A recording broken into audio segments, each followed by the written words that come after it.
నాకు తిరువూరి సీటు ఇవ్వకపోవటం పట్ల నా మనస్సు గాయపడింది. ఒక ప్రణాళిక ప్రకారం 2 సార్లు గెలుపొందిన నాకు సీట్ లేకుండా చేశారు.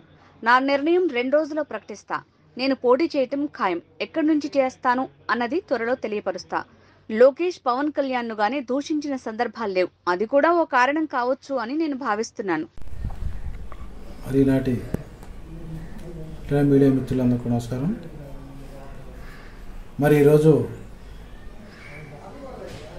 తిరువూరు నియోజకవర్గంలో జరిగినటువంటి అభ్యర్థి ప్రకటనలో 4వ జాబితాలో మరి ఒక ఎంపీ పెట్టినటువంటి కండిషన్లు పరంగానే ఆ యొక్క సీటు వేరే వాళ్ళకి ఒక ప్రణాళిక ప్రకారంగా జరిగిందని ప్రజలందరూ కూడా అంటూ ఉన్నారు.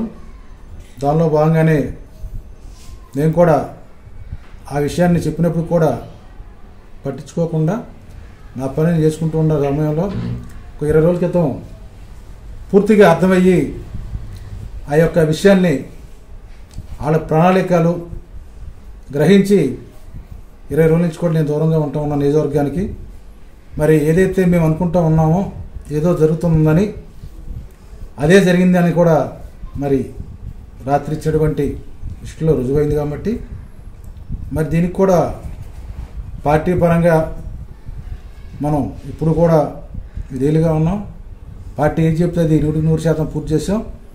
మరి అలాంటి సందర్భంలో మరి వాళ్ళు ఎవరు చెప్పైతే ఇలాంటి షరతులకు ఒప్పుకున్నారో ఎందుకు చేశారో కూడా వాళ్ళకే తెలియాలి.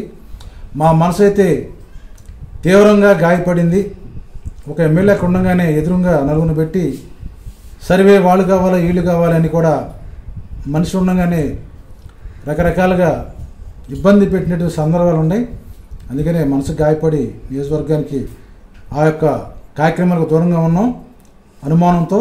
ఆ అనుమానం నిజమైంది కాబట్టి మా యొక్క కార్యక్రమాలకి పార్టీకి దూరంగా మా యొక్క కార్యాచరణ 4-3 రోజుల్లో ప్రకటిస్తామని కూడా తెలియజేస్తా ఉన్నాం.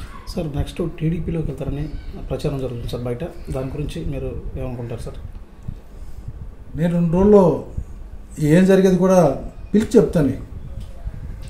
ఎక్కడ వెళ్ళేది ఎలా ఉండేది కూడా మీ అందరికి క్లారిటీగా చెప్తాను. అందరూ పిలుస్తాను నేను ఆ రోజు. 2-3 రోజులు అన్నీ కూడా క్లియర్ అవుతాయి మా యొక్క కేడర్తో. ఎందుకంటే నేను ఒక్కడే కాదు కదా, మా ఎవరైతే ఉన్నారో మా కేడర్తో కూడా సంప్రదించి ఒక నిర్ణయం తీసుకుని వాళ్ళ నిర్ణయానికి అనుకూలంగా నా నిర్ణయం తెలియజేస్తానని కూడా మీ ద్వారా తెలియజేస్తాను. సార్, మీ ప్రస్థానం ఇక్కడి నుంచి మొదలైంది. ప్రస్తుతం రాజకీయ ప్రస్తావన అన్నది 2001లో సర్పంచ్గా ప్రారంభించాం. అప్పట్లో టీడీపీ ప్రభుత్వం ఉంది. మా గ్రామం బాగా టీడీపీ కంచుకోట లాంటి గ్రామం అయినప్పుడు కూడా మా యొక్క వ్యక్తిగతంగా అందరూ కూడా ఆదరించి పార్టీలకు అతీతంగా నన్ను గెలిపించినటువంటి సందర్భం మా విలేజీలో రాజకీయ ప్రస్తావన వాళ్ళందరూ కూడా సహకారం ఇచ్చి గెలిపించారు. మరి అదే కాకుండా 5 ఏళ్ళు బాగా కష్టపడి డెవలప్ చేసాం.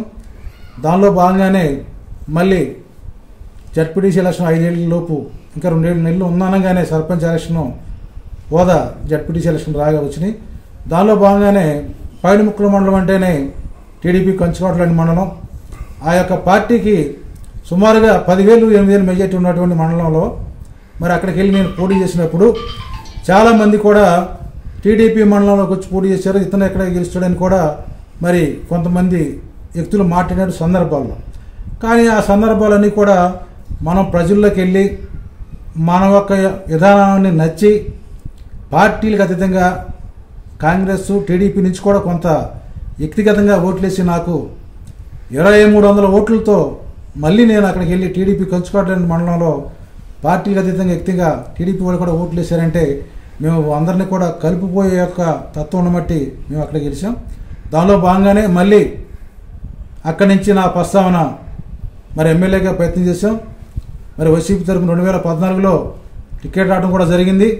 మరి ఇక్కడి నుంచి అక్కడికి కూడా వెళ్ళినప్పుడు కూడా మరి టీడీపీ కంచుకోట నియోజకవర్గం అని కూడా మరి గతంలో అంటా ఉన్నారు. అయినప్పుడు కూడా 2014లో మరి మీ అందరు కూడా చూస్తూ ఉన్నారు, విపరీతమైనటువంటి టీడీపీ గాల్లో మన జిల్లాలో గెలిచినటువంటి 4 సీట్లు గెలిచాం.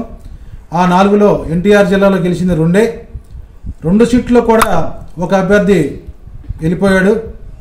మరి 3 సంవత్సరాలు కూడా ఎన్టీఆర్ జిల్లాలో ఉన్నటువంటి వైఎస్ఆర్సీపీ ఎమ్మెల్యే, ఏకైక ఎమ్మెల్యే ఈ రక్షణ ఇది ఒక్కడే నిలబడి పార్టీ కార్యక్రమం చేసిన కూడా మీ ద్వారా తెలియజేస్తామని, అట్లా పార్టీని కాపాడుకుంటూ క్యాడర్ని కాపాడుకుంటూ 19 వరకు కూడా పార్టీని నిలబడి మరి పనిచేసుకుంటూ వచ్చు.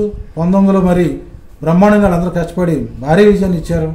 19 నుంచి కూడా మళ్ళీ స్థానిక ఎలక్షన్లో, మొన్న జరిగినటువంటి ఎలక్షన్లో మున్సిపాలిటీ కానీ, మండల పరిషత్ కానీ, సర్పంచులన్నింటిలో కూడా పూర్తిగా మరి అధిష్టానం ఏమి యొక్క పైనుంచి సపోర్ట్ లేకపోయినా మరి ఒక ఎమ్మెల్యేగా ఏం కావాలో మేము నిలబెట్టిన అభ్యర్థులకి వాళ్ళందరూ కూడా గెలిపిస్తాకి నా వంతు నేను ప్రయత్నం చేసి మరి అన్నీ కూడా గెలిపించడం కూడా జరిగింది.